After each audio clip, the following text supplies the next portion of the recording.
اعوذ باللہ من الشیطان الرجیم، بسم اللہ الرحمن الرحیم۔ ایک دفعہ مکہ کی ویران گھاٹی میں نبی اکرم صلی اللہ علیہ وآلہ وسلم کا رکانہ بن عبد یزید، جو کہ قریش کا ایک بہت طاقتور پہلوان تھا اور قریش میں اس سے بڑا کوئی پہلوان نہ تھا، اس سے سامنا ہو گیا۔ آپ صلی اللہ علیہ وآلہ وسلم نے اسے اسلام کی دعوت دی۔ اس نے مطالبہ کیا کہ اگر آپ مجھے کشتی میں ہرا دیں تو میں اسلام قبول کر لوں گا۔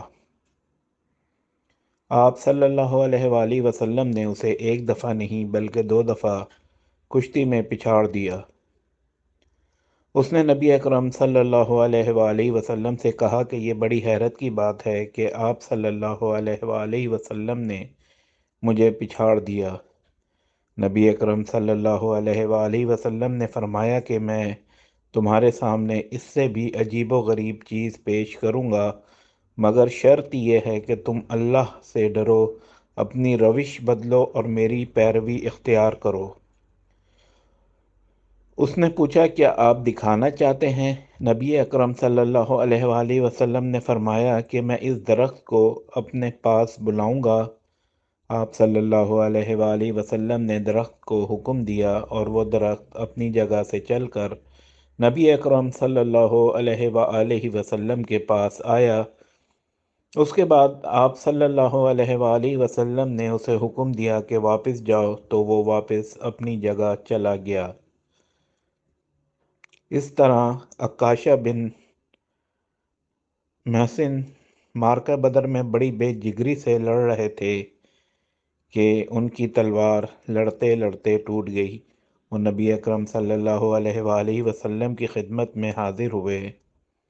نبی اکرم صلی اللہ علیہ وآلہ وسلم نے انہیں ایک کھجور کی چھڑی عطا فرمائی اور فرمایا، عکاشہ جا دشمنوں سے لڑ۔ حضرت عکاشہ رضی اللہ تعالیٰ عنہ نے وہ لکڑی پکڑ کر جھٹکا دیا تو وہ ایک لمبی تلوار بن گئی، جس کی دھار تیز اور چمکدار تھی اور اس میں مضبوطی تھی۔ حضرت عکاشہ نے یہ تلوار بدر کے میدان میں خوب استعمال کی۔ اس تلوار کا نام العون تھا۔ حضرت عکاشہ کے پاس یہ تلوار ایک مدت تک رہی اور وہ اس کے جوہر جہاد میں دکھاتے رہے۔ اسی طرح قتادہ بن نعمان رضی اللہ تعالی عنہ میدان احد میں بڑی بے جگری سے لڑے اور اپنی شجاعت کے جوہر دکھائے۔ میدان احد میں حضرت قتادہ بن نعمان کی آنکھ زخمی ہو گئی اور اس کی پتلی نکل کر ان کے گال پر لٹکنے لگی۔ حضرت قتادہ بیان کرتے ہیں کہ نبی اکرم صلی اللہ علیہ وآلہ وسلم نے اپنے دست مبارکہ سے وہ پتلی واپس آنکھ میں رکھ دی تو وہ آنکھ بالکل ٹھیک ہو گئی۔ یہ آنکھ دوسری آنکھ سے بھی زیادہ تیز نگاہ اور بہتر تھی۔ حضرت عبداللہ بن مسعود رضی اللہ تعالیٰ عنہ فرماتے ہیں کہ میں عقبہ بن ابی معیطر کی بکریاں چرایا کرتا تھا۔ ایک دفعہ نبی اکرم صلی اللہ علیہ وآلہ وسلم کا وہاں سے گزر ہوا۔ آپ صلی اللہ علیہ وآلہ وسلم نے مجھ سے پوچھا کہ اے لڑکے، کیا تیرے پاس دودھ ہے؟ میں نے عرض کیا کہ ہاں دودھ ہے، مگر وہ کسی کی امانت ہے، میں دینے کا مجاز نہیں ہوں۔ نبی اکرم صلی اللہ علیہ وآلہ وسلم نے فرمایا، اچھا تمہارے پاس کوئی ایسی بکری ہے جو کبھی حاملہ نہ ہوئی ہو اور نہ شیردار ہو؟ میں نے عرض کیا کہ ہاں ایسی بکری تو ہے۔ پھر میں نے وہ بکری پیش خدمت کر دی۔ نبی اکرم صلی اللہ علیہ وآلہ وسلم نے اس کے تھنوں پر ہاتھ پھیرا، تھوڑی دیر سہلاتے رہے، اس کے تھنوں میں دودھ اتر آیا۔ آپ صلی اللہ علیہ وآلہ وسلم نے ایک برتن میں دودھ بھر کر وہ خود بھی پیا اور اپنے ساتھی حضرت ابو بکر صدیق رضی اللہ تعالی عنہ کو بھی پلایا۔ اس کے بعد بکری کے تھن پھر پہلے جیسے ہو گئے۔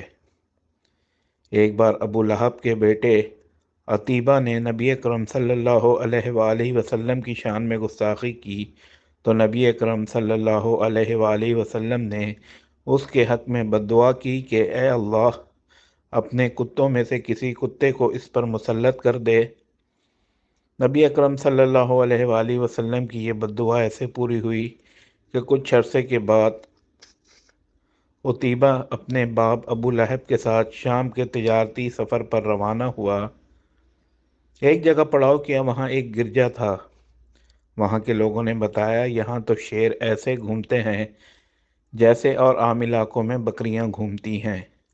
ابو لہب کو نبی اکرم صلی اللہ علیہ وآلہ وسلم کی یہ دعا یعنی کہ بد دعا یاد تھی۔ اس نے دیگر قافلے والوں سے کہا کہ اس نے یعنی کہ نبی اکرم صلی اللہ علیہ وآلہ وسلم نے میرے بیٹے کو بد دعا دی ہے، جس سے میں سخت فکر مند ہوں۔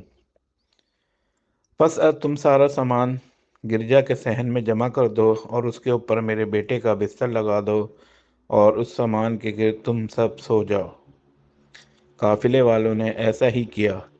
رات جب سب سو گئے تو جنگل سے شیر آیا، تمام قافلے کے لوگوں کو سونگھا مگر کسی کو کچھ نہیں کہا۔ وہ تو گستاخ رسول صلی اللہ علیہ وآلہ وسلم کی تلاش میں تھا۔ شیر نے پیچھے ہٹ کر ایک اونچی چھلانگ لگائی۔